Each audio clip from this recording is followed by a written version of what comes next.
There's a reason NASA stopped exploring the deep sea. I am a former NASA scientific researcher. My division was in charge of studying deep sea life, both fauna and flora, in the world's oceans. Here are some facts. 70% of the world is ocean. The deepest part of the ocean is not the Mariana Trench. There's tons of underwater cave systems further down, some quite large. We have not identified every life form down there. Knowing these, let me tell you why NASA fired me and a small team of fellow researchers from the Oceanographic Division, hired completely new personnel, and switched to space exploration. In their defense, I had no interest in continuing my research. Before I begin, I want to say that most of this division actually did study underwater life forms to varying degrees, but most researchers were not involved with the life forms that my team investigated.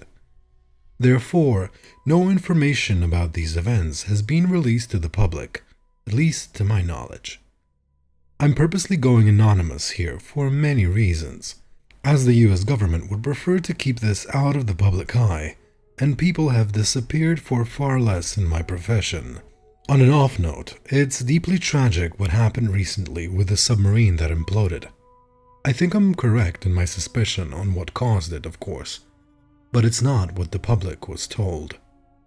Anyway, I will now detail a few incidents that I think the public needs to be aware of. Case study number 1. Montecero oil rig diving incident. I was involved with a study that was sanctioned between NASA and a private corporation to investigate an unknown anomaly. Metal parts at the bottom of the rig had taken damage from an unknown source, and a dive team of 3 was sanctioned to investigate it. The dive did not go well. Something we'd never seen before was down there with the divers. We do not know much about it, but I can tell you what we do know.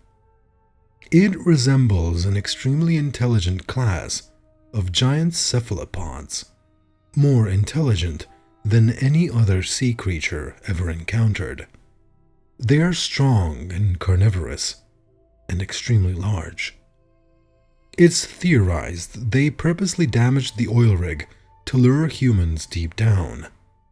It's unknown what they normally eat, or why they sometimes decide to target humans, but it is clear they will not hesitate to eat us. The 3 divers that were attacked had little means to defend themselves.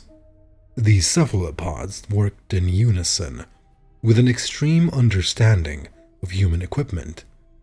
One cephalopod removed the diver's air tank from his back, while another removed his fins. Their tentacles have extreme suction and can attach to any object. Dive knives did not appear to damage their bodies, where in the past divers have been able to fight off Humboldt squids and other cephalopods with them. A second diver was choked by a cephalopod from behind, as another created a distracting light display with his body, showing they had an understanding of how humans breathe. Note, they can flash and take on any color as it suits them, unlike other squids, but normally they resemble a black-blue color, which is almost imperceptible at the deep depths that they live in, and explains in part how they are able to avoid discovery. Of course, none of us saw them coming in their research vessel up top, and it was too late to warn anyone. The 2 divers who were attacked perished, and we can only assume they were likely consumed. Amazingly, the 3rd diver was able to use an underwater flare to escape, and reported back the events in detail. As it stands, fire is this life form's only known weakness. Case study number 2. USS Cyclops missing ship log recovery. What began as a normal shipwreck investigation has arguably become one of the biggest cover-ups in history. The ship's location has not been released to the public, and I agree that it should be kept secret. The beings that took that ship down should be avoided at all costs. To this day, the public does not know anything other than a US ship disappeared. Perhaps these creatures can be blamed for other missing ships, though we cannot prove that.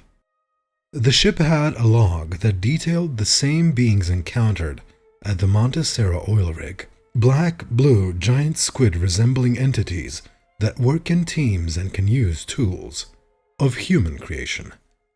These cephalopods engaged the ship at night in a surprise attack and damaged it beyond repair. They dragged down survivors, including many from atop lifeboats, using their tentacles. They left no trace of their encounter.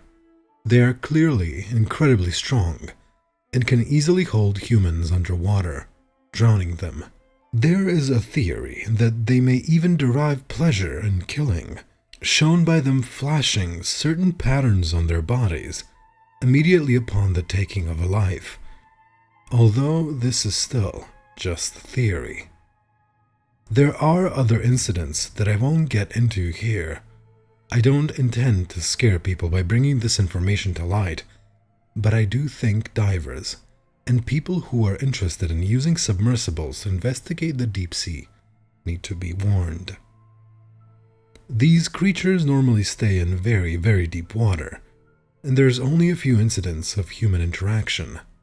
For the common person, they generally pose no threat. While extremely intelligent, they have not shown the ability to create tools, only to use those which humans have made. It is likely that they only go after humans when they are unable to find sufficient food sources in their own environments. We believe them to be just another species of giant squid, albeit an extremely intelligent one. I cannot understand why our government is hiding their existence, as they are just natural sea predators, like sharks and orcas. But whatever the reason, remember this: humans are not the top predators in the deep ocean. Naturally, NASA has chosen to avoid further exploration of the deep sea, to avoid contact with these creatures until the proper measures are put in place.